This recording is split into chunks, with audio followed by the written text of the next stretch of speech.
Pinhole ട്രീറ്റ്മെൻറ്റിന് മുമ്പ് എന്തെല്ലാം ടെസ്റ്റുകൾ ചെയ്യണമെന്ന് നിങ്ങൾക്കറിയാൻ ആഗ്രഹമുണ്ടാവും. അതിനെക്കുറിച്ചാണ് ഈ വീഡിയോ. നമ്മുടെ ഈ സീരീസിലെ 7ാമത്തെ വീഡിയോ ആണിത്. നമുക്ക് ഡോക്ടറുമായുള്ള സംസാരം തുടരാം. ക്യാൻസർ അല്ലാത്ത തടിപ്പുകൾക്ക് വേണ്ടിയാണ്. ഈ തടിപ്പുകൾ കൊണ്ടുണ്ടാകുന്ന ബുദ്ധിമുട്ട് എന്ന് പറഞ്ഞാൽ ഞാൻ നേരത്തെ പറഞ്ഞ പോലെ ഇതുകൊണ്ടുണ്ടാകുന്ന വലുതാവുമ്പോൾ ഉണ്ടാകുന്ന പ്രഷർ സിംറ്റംസ് ആണ്.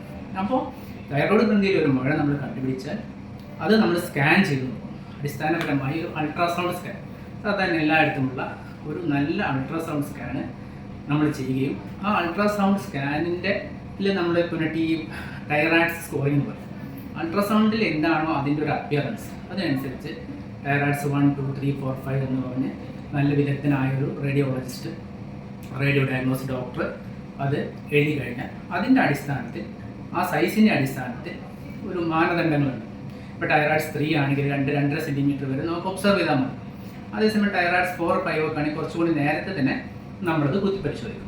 അപ്പോൾ അതിൽ സംശയമുണ്ടോ അല്ലെങ്കിൽ അത് വലുതായി വരുന്നുണ്ടോ എന്നുള്ളതിൻ്റെ അടിസ്ഥാനത്തിൽ അടുത്തൊരു ടെസ്റ്റ് എന്ന് പറയുന്നത് FNAC എന്ന് പറഞ്ഞു കഴിഞ്ഞാൽ ഒരു ചെറിയ നീഡിലെടുത്ത് എന്താണോ ഈ തൈറോയ്ഡ് ഗ്രന്ഥിയുടെ തടിപ്പ് എന്ത് ടൈപ്പാണ്, ബേസിക്കലി ക്യാൻസർ അല്ലല്ലോ എന്ന് ഉറപ്പിക്കാൻ വേണ്ടിയാണ്.